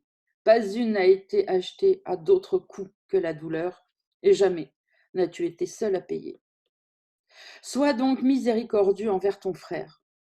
Ne choisis pas une idole sans penser, et souviens-toi qu'il paiera le coup aussi bien que toi, car il sera retardé quand tu regardes en arrière, et tu ne percevras pas à qui appartient la main aimante que tu tiens. Regarde donc en avant. Fais route avec confiance et le cœur heureux, battant d'espoir, et non martelé par la peur. La volonté de Dieu réside à jamais en ceux dont les mains sont jointes. Jusqu'à ce qu'ils se joignent, ils pensaient qu'ils étaient leur ennemi. Mais quand ils se sont joints et ont partagé un but, ils furent libres d'apprendre que leur volonté est une. C'est ainsi que la volonté de Dieu doit atteindre leur conscience.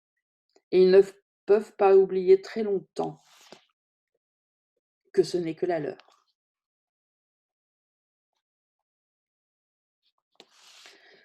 On continue.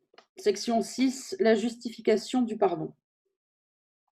La colère n'est jamais justifiée. L'attaque n'a pas de fondement. C'est ici que l'évasion hors de la peur commence et sera rendue complète. Ici, le monde réel est donné en échange contre les rêves de terreur. Car c'est là-dessus que le pardon repose et n'est que naturel. Il ne t'est pas demandé d'offrir le pardon là où l'attaque est due et serait justifiée, car cela signifierait que tu pardonnes un péché en passant sur ce qui est réellement là.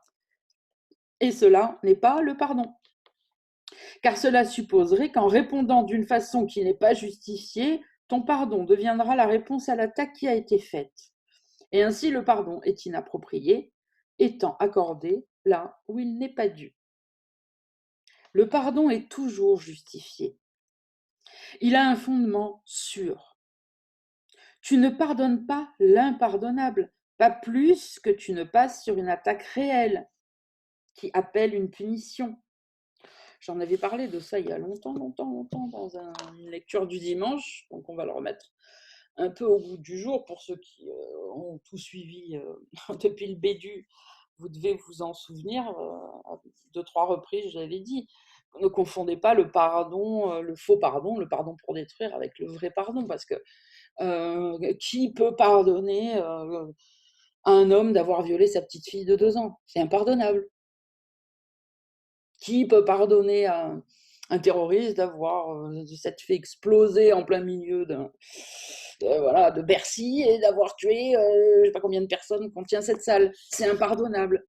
Là, ce qu'il est en train de nous dire, c'est dans ce sens-là qu'il faut comprendre. Ça, c'est le pardon des religions. C'est on m'a fait du mal, c'est vrai, c'est réel, et avec ma grandeur, je vais passer par-dessus. Mais on peut pas, de toute façon. C'est pour ça d'ailleurs que les gens n'y arrivent pas. Ils disent: «Ah, il va me falloir des années pour réussir à pardonner ça». Mais même quand tu vas te dire c'est pardonné, c'est juste parce qu'à force, il y a autre chose qui s'est passé, tu l'oublies, tu le mets sous une couverture, tu vas moins le sentir, machin. Mais tu peux pas. Comment veux-tu pardonner ça? Comment, encore un autre exemple, comment demander à un enfant de pardonner à un tueur qui vient d'égorger ses 2 parents devant lui? Enfin, il y a des gens qui ont vécu ça dans le monde. On peut pas pardonner ça.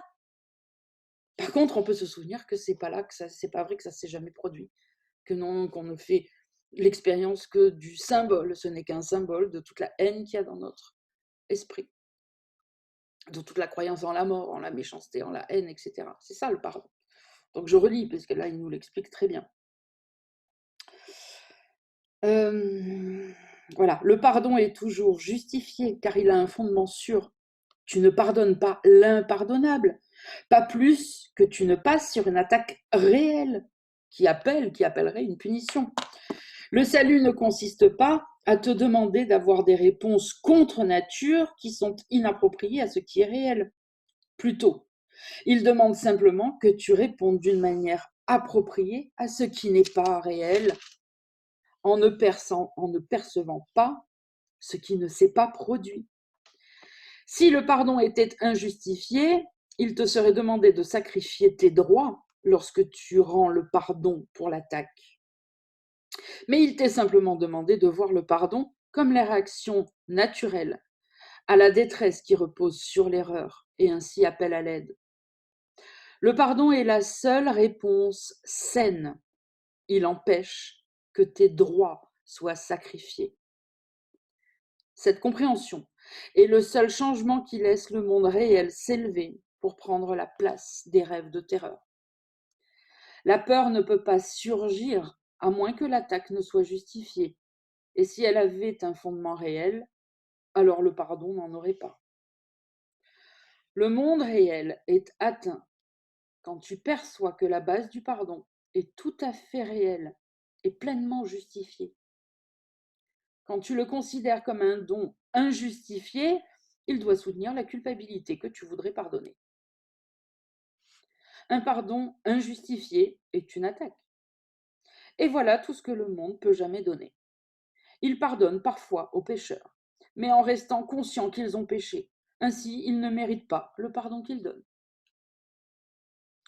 Tel est le faux pardon que le monde emploie pour garder vivant le sentiment de péché. Et en reconnaissant que Dieu est juste, il semble impossible que son pardon puisse être réel. Ainsi, la peur de Dieu est le surrésultat de voir le pardon comme immérité. Nul qui se voit lui-même coupable ne peut éviter la peur de Dieu. Mais il est sauvé de ce dilemme s'il peut pardonner. L'esprit doit penser à son Créateur comme il se regarde lui-même.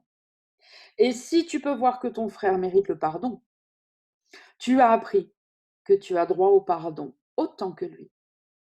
Et tu ne penseras pas non plus que Dieu te destine un jugement effrayant que ton frère ne mérite pas. Car la vérité est que tu ne peux mériter ni plus ni moins que lui. Le pardon reconnu comme mérité guérira. Il donne au miracle la force de passer sur les illusions. C'est ainsi que tu apprends que tu dois être aussi pardonné, que tu dois aussi être pardonné. Il ne peut y avoir d'apparence sur laquelle il ne puisse passer, car s'il y en avait, il serait d'abord nécessaire qu'il y ait quelques péchés qui soient au-delà du pardon. Il y aurait une erreur qui serait plus qu'une faute, une forme particulière d'erreur qui resterait inchangeable, éternelle, incorrigible et inéluctable. Il y aurait une erreur qui avait le pouvoir de défaire la création et de faire un monde qui pouvait la remplacer et détruire la volonté de Dieu. Si cela était possible, alors seulement il pourrait y avoir quelques apparences qui pourraient résister au miracle et ne pas être guéries par lui. Il n'y a pas de preuve plus sûre que l'idolâtrie est ce que tu souhaites que la croyance qu'il y a certaines formes de maladie et d'absence de joie que le pardon ne peut pas guérir. Cela signifie que tu préfères garder certaines idoles et que tu n'es pas encore prêt à lâcher prise de toutes les idoles. Ainsi, tu penses que certaines apparences sont réelles et ne sont pas du tout des apparences.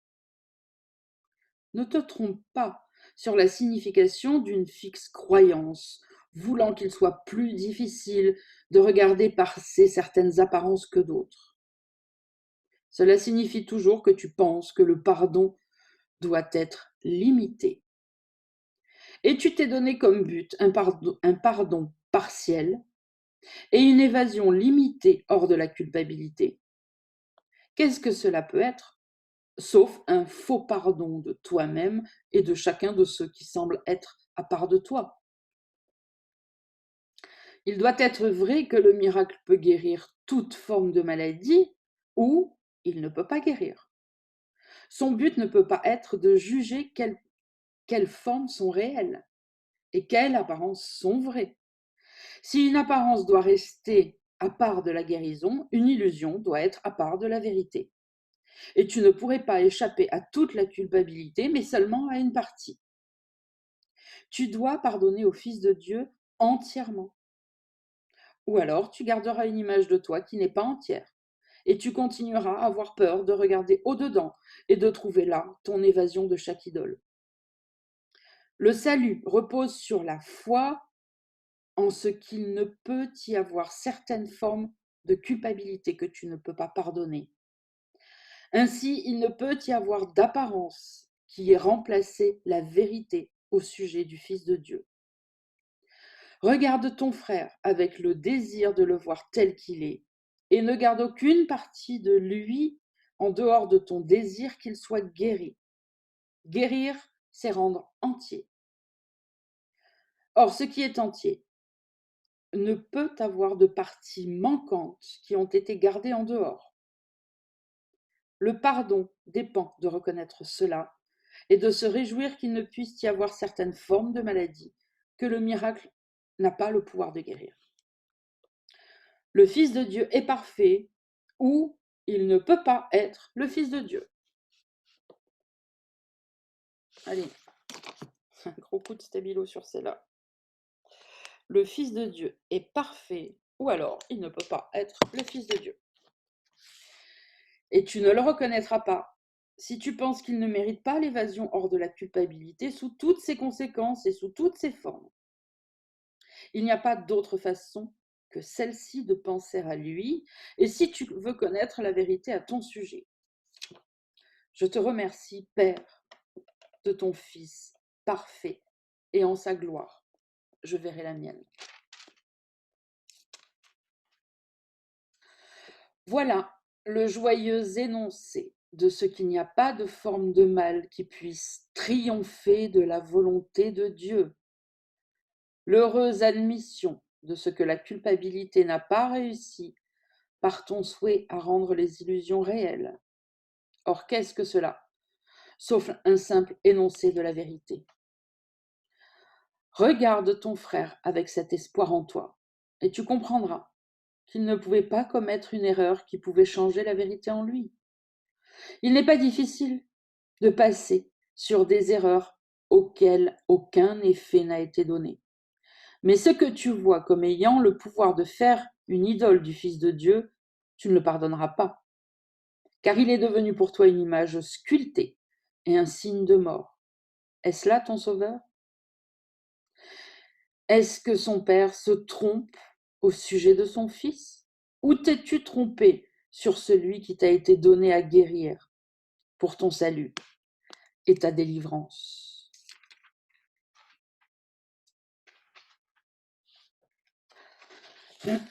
Allez, on termine, on reste un peu plus longtemps aujourd'hui. Ça contrebalancera avec hier pour le pardon collectif. On le lit jusqu'au bout et on le reprendra pour le week-end de Pâques, du début. Alors, la nouvelle interprétation, section 7. Dieu aurait-il laissé la signification du monde à ton interprétation? Voilà une jolie question, moi j'ai. Je vais lui mettre une petite couleur sympathique. Hop. Dieu aurait-il laissé la signification du monde à ton interprétation? Souvenez-vous de ça à chaque fois que vous pensez savoir ce qui se passe, où vous êtes, à quoi servent les choses, pourquoi les gens font les choses, etc. etc. S'il l'avait fait, il n'a pas de signification, ce monde. Car il ne se peut pas que la signification change constamment, et pourtant soit vraie. Le Saint-Esprit regarde le monde comme ayant un seul but, inchangeablement établi. Et aucune situation ne peut affecter son but auquel chacun doit s'accorder. Car ce n'est que si son but pouvait changer selon chaque situation, que chacune donnerait matière à une interprétation qui serait différente chaque fois que tu y penses. Tu ajoutes un élément dans le scénario que tu écris pour chaque minute de la journée, et tout ce qui arrive signifie maintenant quelque chose d'autre. Tu enlèves un autre élément et toute signification change en conséquence.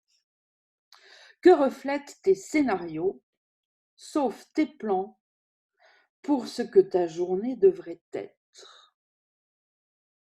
Ainsi juges-tu désastre et succès, avancée, retraite, gain et perte.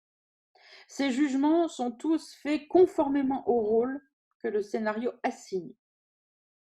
Le fait qu'ils n'ont pas de signification en eux-mêmes est démontré par la facilité avec laquelle ces étiquettes changent suivant d'autres jugements, faits sur des aspects différents de l'expérience.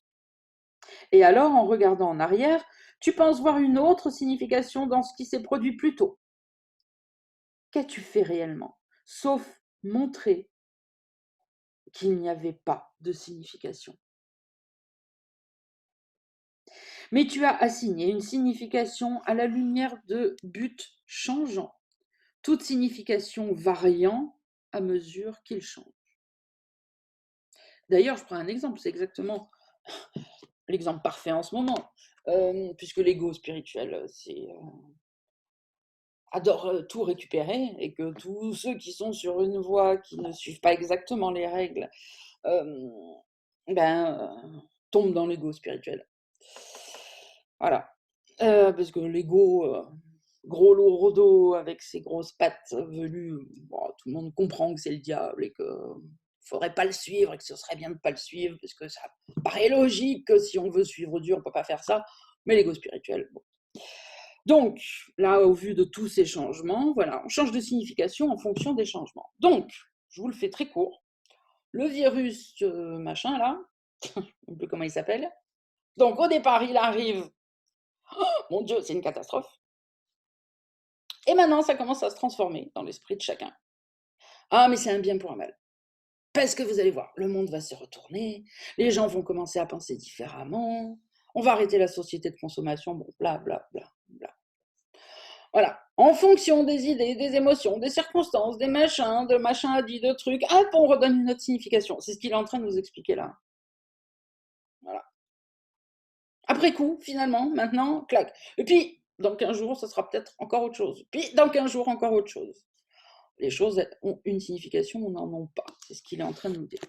OK? Alors, et d'ailleurs, je reprends la phrase qui parle de ça. Et alors, en regardant en arrière, tu penses voir une autre signification dans ce qui s'est produit plus tôt. Ah bah au départ, je ne sais pas, peut-être qu'il y en a qui se sont dit, oh bah le virus, c'est le jugement de Dieu qui punit tous les hommes, hein, hein. Et puis après c'est, ah mais non, c'est un bien pour un mal, enfin voilà, c'est exactement ce qui est dit là. Mais qu'as-tu fait réellement, sauf montrer qu'il n'y avait pas de signification? Mais tu as assigné une signification à la lumière de buts changeants, toute signification variant à mesure qu'il change. Seul un but constant peut doter les événements d'une signification stable. Mais il doit accorder à tous une seule signification. Si différentes significations leur sont données, ce doit être qu'ils ne reflètent que des buts différents en fait.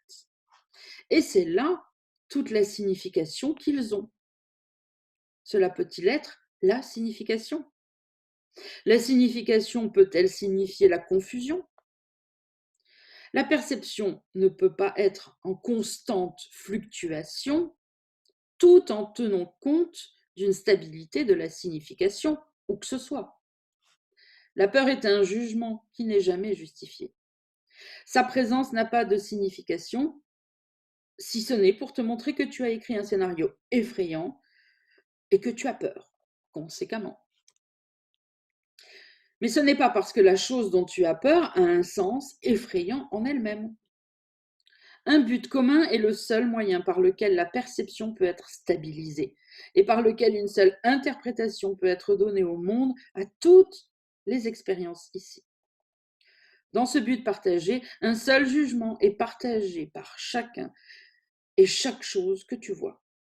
Tu n'as pas à juger, car tu as appris qu'une seule signification a été donnée à tout, et tu te réjouis de la voir partout. Une occasion de pardon, en l'occurrence, pour nous. On a appris ça, que chaque chose a un seul but, une seule signification. C'est une occasion de choisir à nouveau, de dire non, de nous souvenir que c'est une illusion. Tu n'as pas à juger, car tu as appris qu'une seule signification a été donnée à tout, et tu te réjouis de la voir partout. Elle ne peut pas changer parce que tu voudrais la percevoir partout, inchangée par les circonstances. Ainsi, tu l'offres à tous les événements et les laisses t'offrir donc la stabilité. Si tu pardonnes tout, tu es stable. Très clair. L'évasion hors du jugement réside simplement en ceci. Toutes choses ont un seul but, que tu partages avec le monde entier. Et rien dans le monde ne peut y être opposé, car il appartient à tout comme il t'appartient. Dans un but indivisé est la fin de toutes les idées de sacrifice, lesquelles doivent supposer un but différent pour celui qui gagne et celui qui perd. Il ne saurait y avoir de pensée de sacrifice à part de cette idée. Et c'est une idée de but différent qui fait varier la perception et changer la signification. Avec un seul but unifié, cela devient impossible car ton accord stabilise l'interprétation et la fait durer. Donc là, c'est pareil, c'est une chose que j'avais évoquée, mais peut-être pas aussi clairement, donc c'est très bien.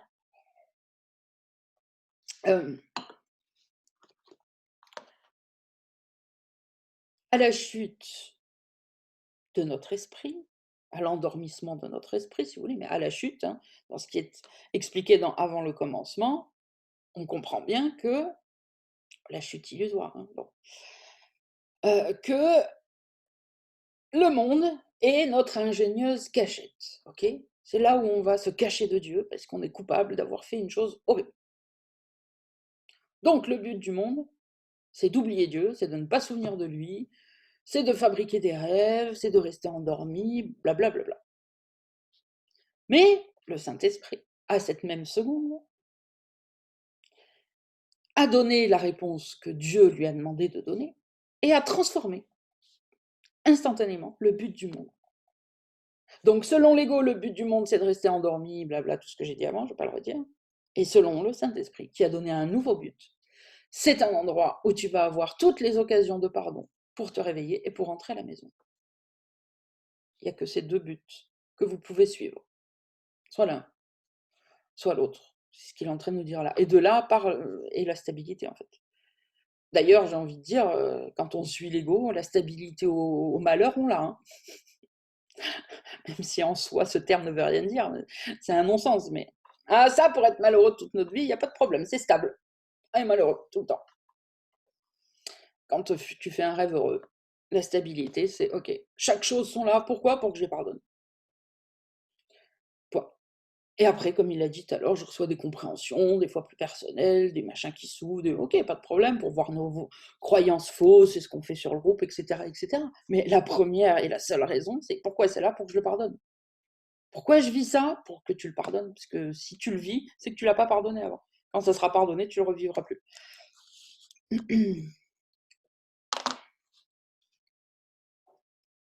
Allez, on continue, paragraphe 6. Comment la communication peut-elle être réellement établie tant que les symboles utilisés signifient différentes choses? Le but du Saint-Esprit donne une seule interprétation, signifiante pour toi et pour ton frère. Ainsi, tu peux communiquer avec lui et lui avec toi. Avec des symboles que vous pouvez comprendre tous les deux, le sacrifice de la signification est défait. Tout sacrifice entraîne la perte de ton aptitude à voir les relations entre les événements et regarder séparément, ils n'ont pas de signification. Car il n'y a pas de lumière à laquelle ils puissent être vus et compris. Ils n'ont pas de but. Et ce à quoi ils servent ne peut pas être vu. Dans n'importe quelle pensée de perte, il n'y a pas de signification. Personne ne s'est mis d'accord avec toi sur ce qu'elle signifie. Elle fait simplement partie d'un scénario distordu qui ne peut pas être interprété avec signification. Il doit être à jamais inintelligible, car cela n'est pas la communication. Tes sombres rêves ne sont que les scénarios insensés et isolés que tu écris en dormant.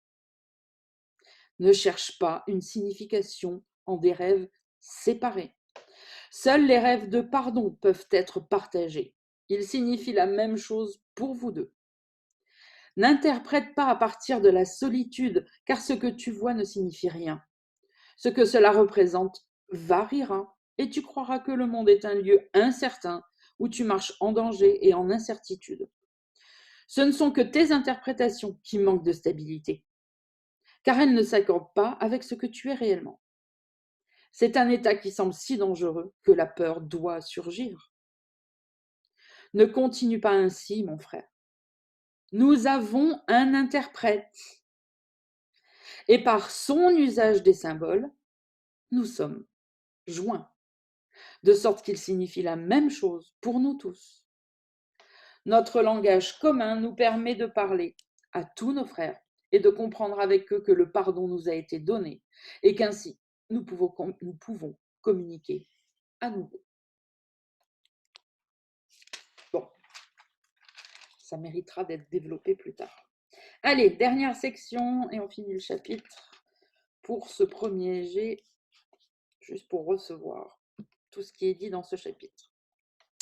Donc, section 8, l'inchangeable réalité. Les apparences trompent, mais elles peuvent être changées. La réalité est inchangeable. Elle ne trompe pas du tout, et si tu manques de voir au-delà des apparences, tu es trompé. Car tout ce que tu vois changera, et pourtant, tu le pensais réel auparavant. Et maintenant, tu le penses réel à nouveau. La réalité est ainsi réduite à la forme et capable de changement. La réalité est inchangeable. C'est cela qui la rend réelle et la garde séparée de toutes les apparences. Elle doit transcender toute forme pour être elle-même. Elle ne peut pas changer. Le miracle est le moyen de démontrer que toutes les apparences peuvent changer parce que ce sont des apparences et qu'elles ne peuvent avoir l'inchangeabilité que la réalité entraîne.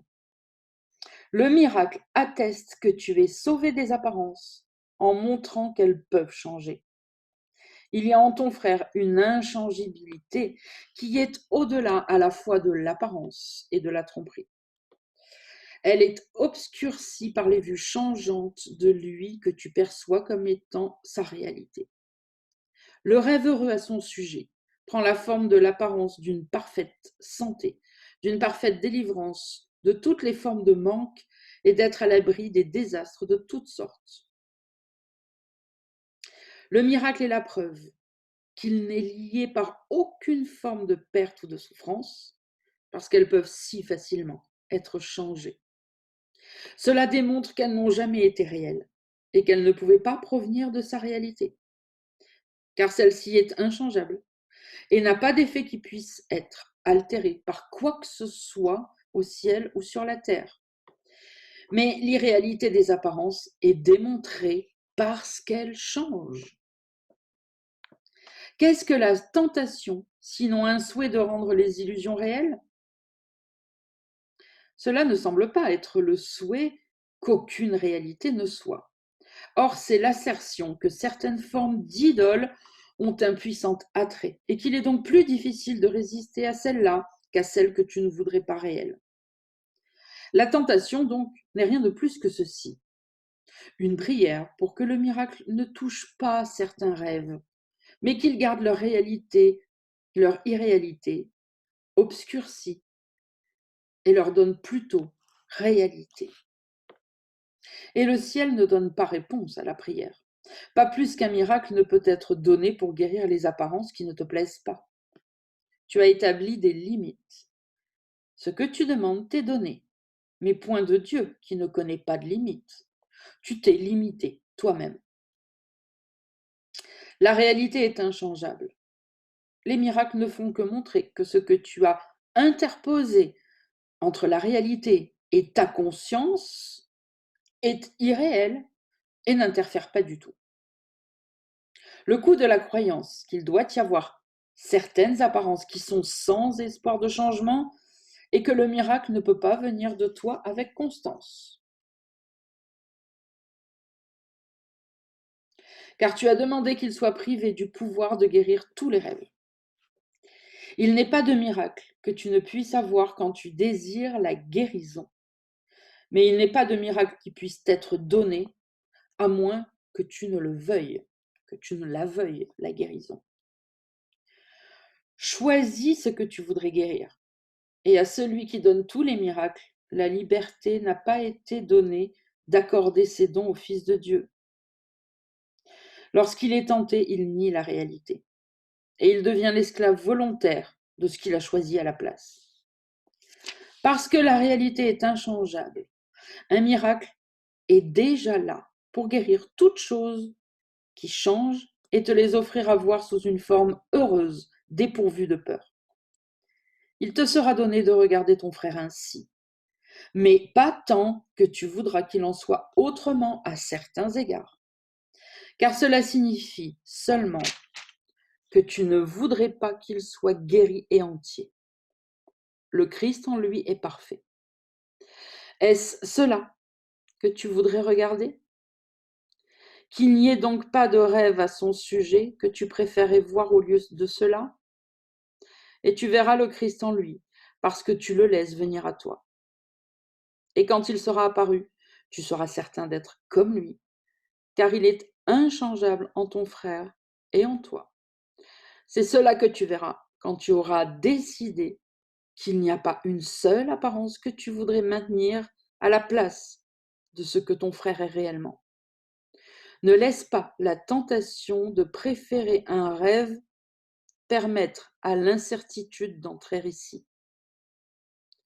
Ne te laisse pas rendre coupable et apeuré quand tu es tenté par un rêve de ce qu'il est, mais ne lui donne pas le pouvoir de remplacer l'inchangeable en lui dans la vue que tu as de lui. Il n'est pas de fausse apparence qui ne s'effacera si tu demandes un miracle à la place. Il n'est pas de douleur dont tu n'es libéré si tu voulais qu'il soit uniquement ce qu'il est. Pourquoi craindrais-tu de voir le Christ en lui? Tu ne fais que te contempler toi-même dans ce que tu vois. Comme il est guéri, tu es rendu libre de la culpabilité, car son apparence est la tienne pour toi. Voilà, voilà pour cette longue lecture. Donc,